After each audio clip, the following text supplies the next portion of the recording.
Friends, હવે સારા વટાણાની season તો થોડાક દિવસમાં જ ખતમ થવાની છે, તો આજે મેં વિચાર્યું કે કંઈ અલગ રેસીપી બનાવું, એટલે મેં આજે વટાણાની દાળ અને જીરા રાઈસ બનાવ્યા છે.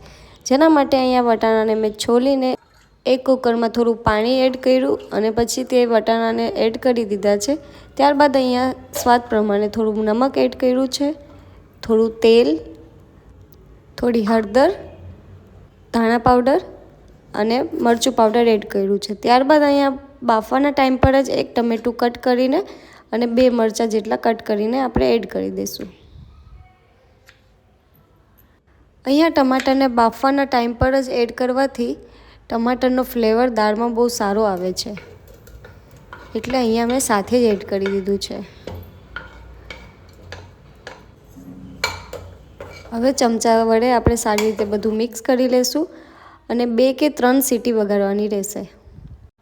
હવે અહીંયા સાઈડમાં આપણે એક બાઉલમાં રાઈસ લઈશું.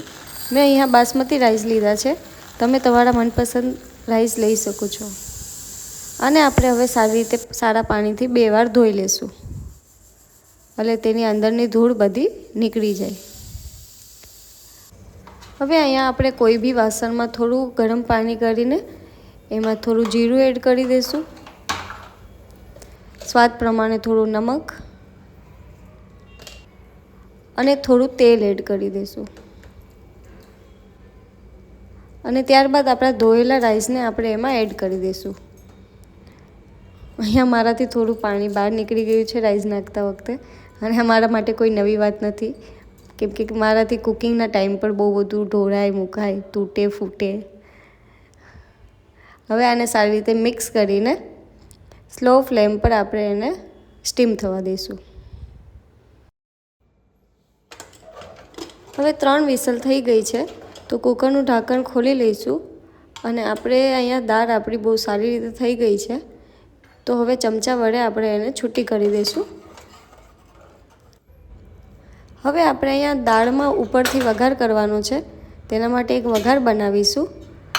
તો અહીંયા એક નાનું વાસણ લીધું છે મેં, જેમાં થોડું તેલ એડ કરી દઈશું વઘાર માટે. થોડું તેલ ઓછું પડશે એટલે લિટલ બીટ મોર.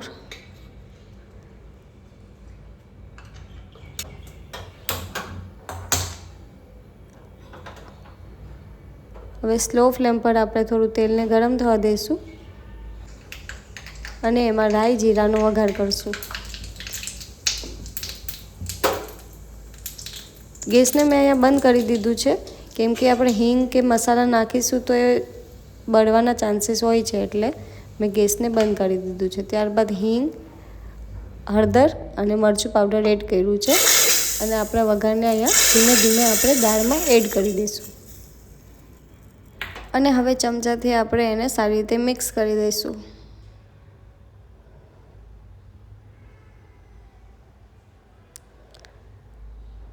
તમે જોઈ શકો છો કે દાળ આપણી બહુ સારી રીતે બનેલી છે. દાળ આપણી અહીંયા સારી રીતે બની ગઈ છે, તો આપણે અહીંયા એક બાઉલમાં કાઢી લઈશું. તમે જોઈ શકો છો કે મેં અહીંયા એની થિકનેસ જેવી આપણી નોર્મલ દાળ હોય છે એવી જ રાખેલી છે. તો તૈયાર છે આપણી દાળ, રેડી ટુ સર્વ.